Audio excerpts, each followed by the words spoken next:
നമസ്കാരം, press live ന്യൂസിലേക്ക് സ്വാഗതം. ലോക്സഭാ തിരഞ്ഞെടുപ്പിനുള്ള സ്ഥാനാർത്ഥി പട്ടികയിൽ അപ്രതീക്ഷിത മാറ്റത്തിനൊരുങ്ങി കോൺഗ്രസ്. തൃശൂരിൽ TN പ്രതാപന് പകരം K മുരളീധരനെയും, വടകരയിൽ ഷാഫി പറമ്പിലിനെയും, ആലപ്പുഴയിൽ KC വേണുഗോപാലിനെയും പരിഗണിക്കുന്നു.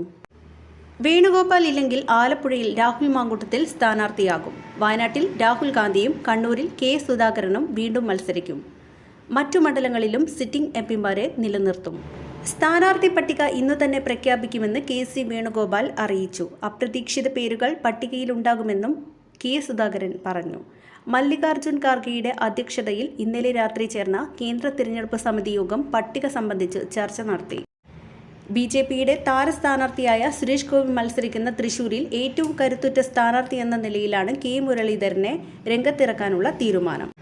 പാലക്കാട്ട് VK ശ്രീകണ്ഠന് പകരം ഷാഫി പറമ്പിലിനെ മത്സരിക്കുന്നത് പരിഗണിച്ചെങ്കിലും പിന്നീട് ഒഴിവാക്കി. വടകരയിൽ ഷാഫി വരുന്നത് വഴി പട്ടികയിൽ മുസ്ലിം പ്രാതിനിധ്യം ഉറപ്പായി. ആലപ്പുഴ തിരിച്ചുപിടിക്കാൻ വേണുഗോപാൽ തന്നെ ഇറങ്ങണമെന്ന് സംസ്ഥാന നേതൃത്വം ആവശ്യപ്പെട്ടു. സംഘടനാ ചുമതലയുടെ തിരക്കുകൾ മൂലം അദ്ദേഹം ഒഴിഞ്ഞാൽ രാഹുൽ മാങ്കൂട്ടത്തിനെ സ്ഥാനാർത്ഥിയാക്കും.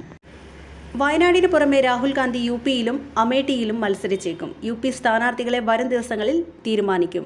മത്സരിക്കാൻ തയ്യാറാണെന്ന് സുധാകരൻ അറിയിച്ചതോടെയാണ് കണ്ണൂരിന്റെ കാര്യത്തിലുള്ള അനിശ്ചിതത്വം ഒഴിവായത്.